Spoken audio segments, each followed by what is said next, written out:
Bom, voltando agora para falar da atividade dessa aula, eu começo essa atividade, como já falei, ela vai estar tratada do ciclo de Krebs. Glicólise foi semana passada. Eu inicio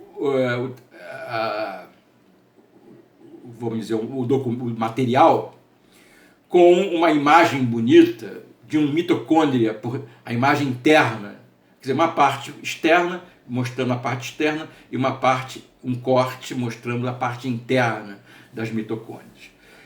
Procurem analisar essa imagem para vocês perceberem que existem internamente, entender o formato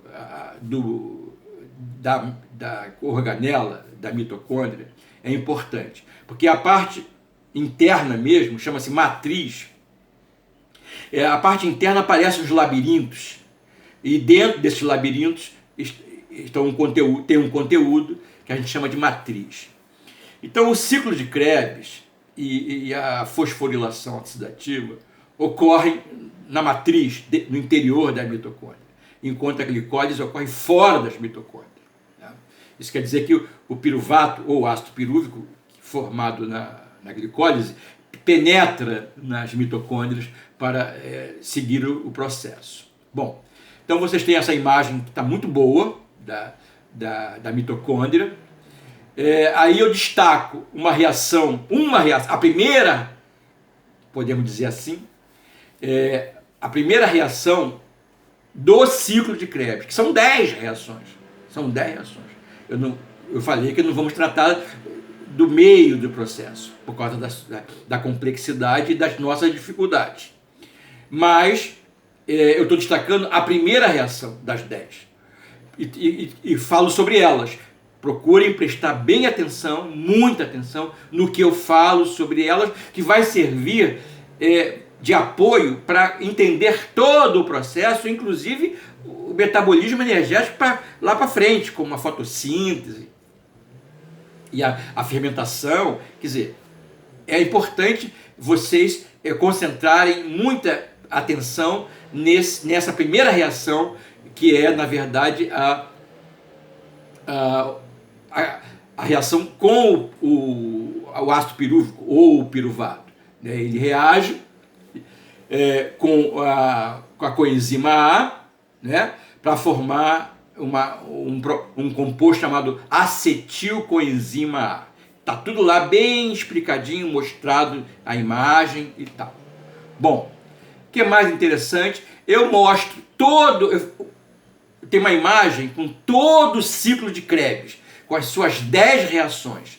Claro que essa imagem ela é muito complexa para o momento, para vocês. Tá? Mas por que eu mostro ela? Até eu escrevi assim, abaixo o esquema geral de todo o ciclo bioquímico do ciclo de Krebs.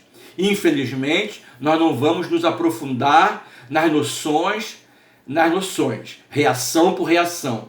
Mas deixamos aqui esta imagem para que você possa, pelo menos, perceber o conjunto de toda essa complexidade. Porque aí tem todos os compostos que vão surgindo, que vão se formando ao longo de todo o processo, de todo o ciclo, de toda a cadeia, de a segunda reação, a terceira reação, a quarta, porque são nesses processos que os elétrons vão sendo liberados e o carbono vai sendo liberado, o carbono das moléculas, para finalmente formar o gás carbônico, que é o que forma no final de tudo. Quando a gente olha a equação geral, só tem um início e um fim. Quer dizer, não tem um meio. Então, mas na semana que vem eu vou vou colocar um resumozinho interessante, bem resumido mesmo, para que vocês possam fechar esse estudo da forma mais próxima do ideal possível. Tá? Então tem essa imagem aí do ciclo de Krebs. Depois vem as questões que eu chamo questões estimuladoras de cognição. Aí eu faço mais um complemento de conteúdo antes de entrar com os exercícios propriamente ditos. Então vocês, é aquele esforço que vai exigir de vocês, que eu falei.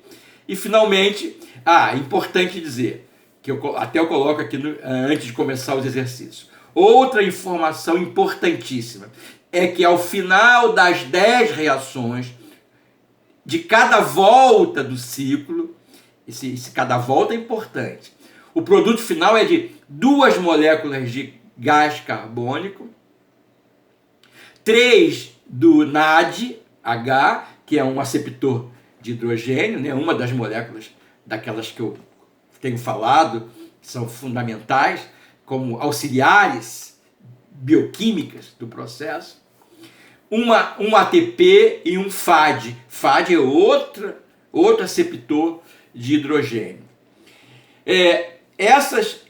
Esse produto, 2 moléculas de gás carbônico, 3 de NAD, 1 de ATP e 1 de FAD, é a cada volta. O que quer dizer cada volta? Lá da glicólise não foram produzidas 2 moléculas de ácido pirúvico ou 2 piruvato? 2. Então, o ciclo de Krebs, cada volta é a oxidação de cada um desses piruvatos. Tá? Então, são 2 piruvatos, são 2 voltas.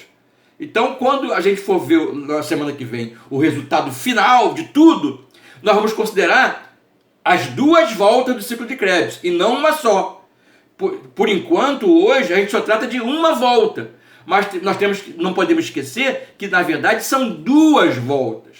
Uma para cada piruvato produzido na glicólise. Então, são 2. A gente pode dizer que são 2 ciclos de Krebs em cada processo. Num único processo de respiração celular, são, na verdade, 2 ciclos de Krebs, porque é um para cada piruvato, ou para cada ácido pirúvico. Deu para entender? Bom, e aí eu coloco o gabarito no final. Quer dizer, se eu coloco gabarito, gente, não é para vocês ir lá marcar o gabarito. Por isso que eu não estou cobrando o exercício, entendeu? Porque meu objetivo é fazer vocês estudarem. Se fosse só cobrar os exercícios, vocês marcariam lá, fariam rapidamente, com pressa, marcariam qualquer resposta, ou mesmo que fizessem um esforço, mas vocês estariam preocupados em entregar. E eu não quero que vocês me entreguem, eu quero que vocês estudem. Por isso eu coloco o gabarito lá no final. Mas o gabarito é só para depois de vocês terem feito o trabalho. Aí vocês vão verificar se vocês conseguiram acertar ou não. E se não conseguiram acertar, cabe a vocês esquentar a cabeça, queimar os neurônios para descobrir por que você marcou uma e quando não era aquela, era outra. Aí você volta lá no conteúdo e procura descobrir por que você errou. Isso é estudar. Tá ok? Então é isso aí, meus amados. Fiquem com Deus. Tenham uma boa aula. Um beijo no coração de vocês.